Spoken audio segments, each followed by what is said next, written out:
Hi, welcome to my channel. My name is Annie and this is Unity Consciousness. I'm so glad you stopped by.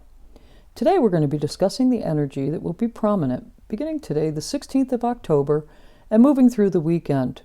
Before we get started, I do want to say hi and welcome to our new subscribers since the last video. It is a blessing to have each of you here today, or whenever you do decide to watch the video. Let's get started. Today, the 16th of October, Mercury is finally out of shadow. Mercury retrograde season is in the books. Mercury is full speed ahead in the sign of Libra. Contracts can be signed. You could have mental clarity, relationship issues clearing up, all kinds of good news. Mercury today sits at 8 degrees of Libra, the same place that it was when it entered the pre-retrograde shadow on September 10th. So you could be addressing an issue that cropped up back then with a little different understanding. With the wisdom of Mercury retrograde season, you can manage the situation a little bit differently than perhaps you had back on September the 10th.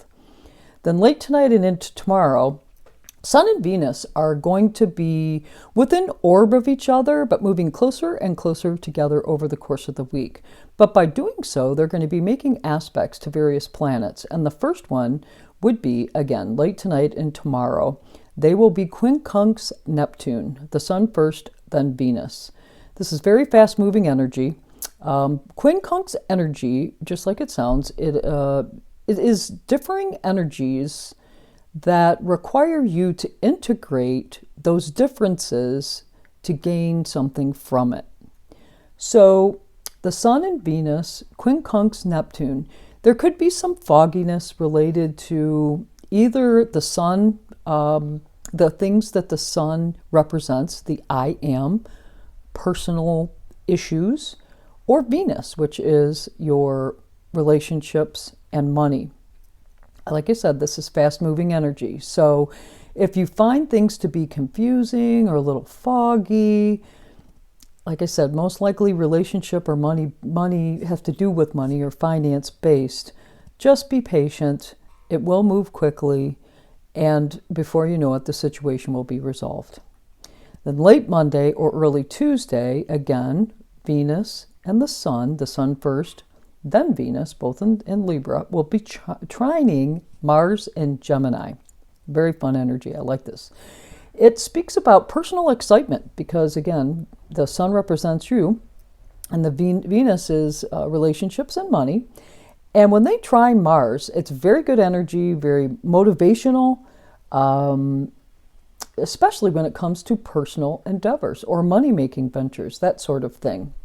It's very empowering energy, especially if it has to do something, especially if it has something to do with you and with Venus and the Sun both being in Libra and Mars being in Gemini. That's an air sign. So being connected to others can be very empowering. So groups that you might find that you feel very excited about, a new group that you're representing or that you're getting involved in. Something like that. Then on Wednesday, we've got complicated energy. I'm not going to lie. We have the Moon is opposed Saturn, Mercury is opposed Chiron, then we've got our Mars-Neptune square still in effect and our Saturn-Uranus square in effect. But the energy that's going to come in that I think is going to have the most pivotal or challenging aspect to it is Pluto and Capricorn is going to square the Sun, our same players, the Sun and Venus in Libra. This talks about power struggles, top-down authority, because Pluto's in Capricorn. There could be someone that asserts power over you that makes you feel powerless. Just remember that when you adapt or accept a situation for what it is, you regain your power. People really can't take power from you, or situations can't take power from you. It can take the wind out of you for a period of time. But once you take a step back, transform, accept, the situation will get better and you'll find that peace once you get through that process of accepting. Also, this energy is really good for transformation. So if you want to make a personal transformation, I understand that this is a square. This is a square. So it's asking us to do something that we probably don't want to do. However, if you want to use this energy to your advantage, where do you personally want to make a transformation? Let's say you want to revise your budget. That's a money issue. That's Venus. Your personal budget, that's the Sun, and that's Venus. So if there's some things you want to do like that, this is a great day for it. Absolutely great day for it. Then I think my favorite day of the week, if it's not Sunday, it's going to be Saturday. Saturday, the 22nd, we have the Sun Conjunct Venus. They finally catch up, hold hands, and they walk together hand in hand all the way through the new Moon Partial Solar Eclipse next week. So excited about that. This will bring us clarity of self, and it's what I really like about it is when they meet, they will be crossing where Haumea is. Haumea it's a Kuiper belt object, moves very, very slow, has been in the latter degrees of Libra for quite some time. Haumea is the Hawaiian goddess of fertility. So this tells me the day before, or excuse me, not the day before, on Wednesday, we're talking about transformation. By Saturday, you've got some clarity. You understand where you are with things. And because the Sun is conjunct Venus, it has to do with relationships and money as well. You've got clarity on that. And then they cross where Haumea is. Birthing new Earth, just in time.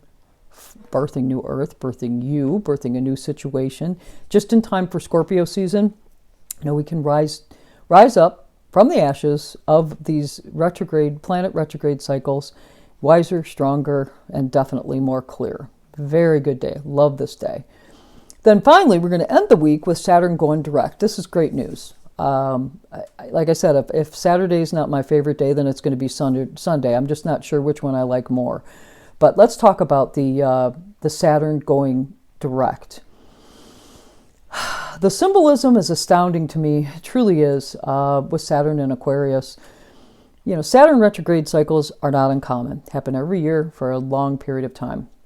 However, the transit, Saturn's transit of Aquarius, I would like to talk a little bit more about that.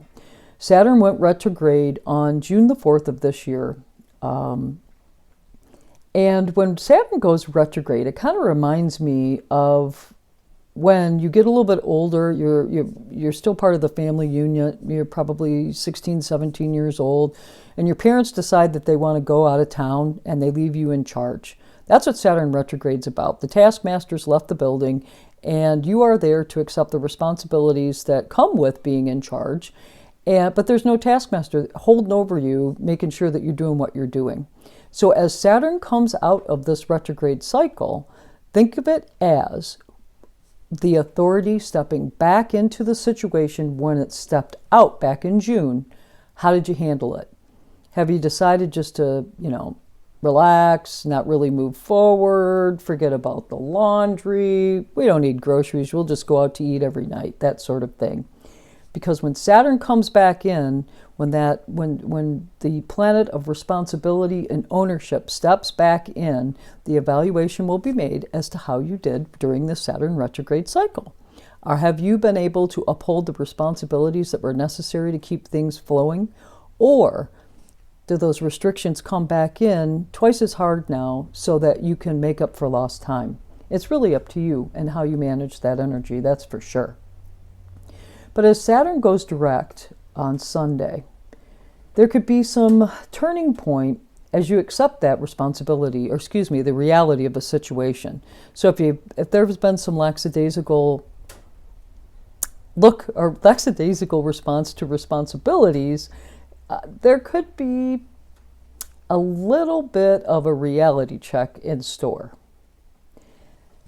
Now, from a broad standpoint, this is the last final retrograde in Aquarius by Saturn for, I believe it's 2 decades. So let me just put this in perspective for you. For the collective, when Saturn entered Aquarius on March 21st, 2020, you go back, and that's about the time that we were forced into isolation due to COVID. But more importantly, if you look at that and unwrap that a little bit, we were forced into isolation so that we could fully understand who we are as individuals, but more importantly, how we fit into the collective. This is an Aquarius theme. Remember, Saturn is in Aquarius. Wrapping up its transit, it's moving out of Aquarius next March.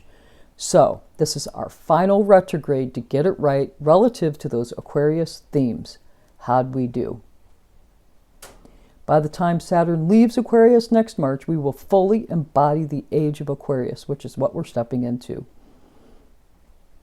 We can accept that responsibility as a member of the collective, living in the truth and accepting our humility.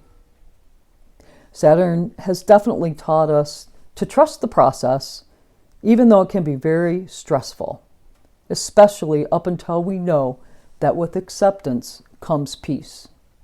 You know that you are the one that's responsible for your happiness and well-being. And that's what Saturn has shown us, certainly in the age of Aquarius, or in the sign of Aquarius, as we welcome the age of Aquarius.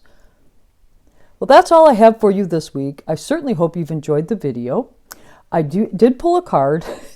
My goodness, you just can't make this up. Today, I pulled the card from the Keepers of the Light Oracle deck. Let's see if I can put this up here so you can see it. Love this deck. Just beautiful illustrations. Kyle Gray is the person who created these cards. And let me see, the illustration artwork is by Lily Moses. So the card for today is Serapis Bay. Telling you, you can't make this up. Serapis Bay, move into your true self. Rise above the darkness, the light is here. Serapis Bay is the master of ascension, the divine keeper of ascension, helping us all to go from 3-dimensional to 5-dimensional awareness.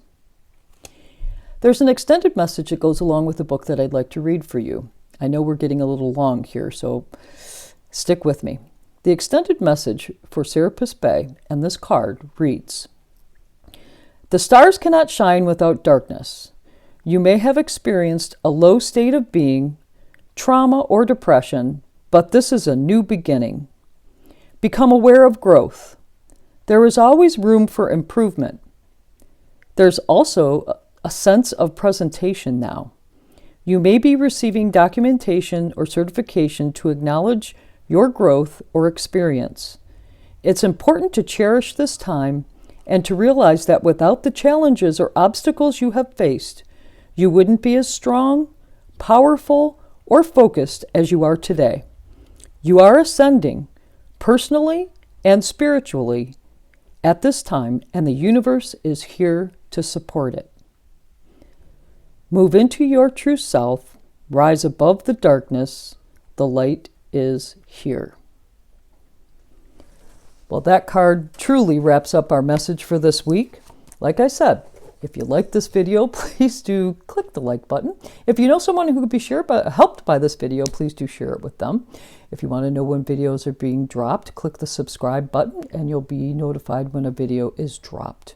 I thank you so much for sharing your day with me. I hope you have a fabulous week. Namaste.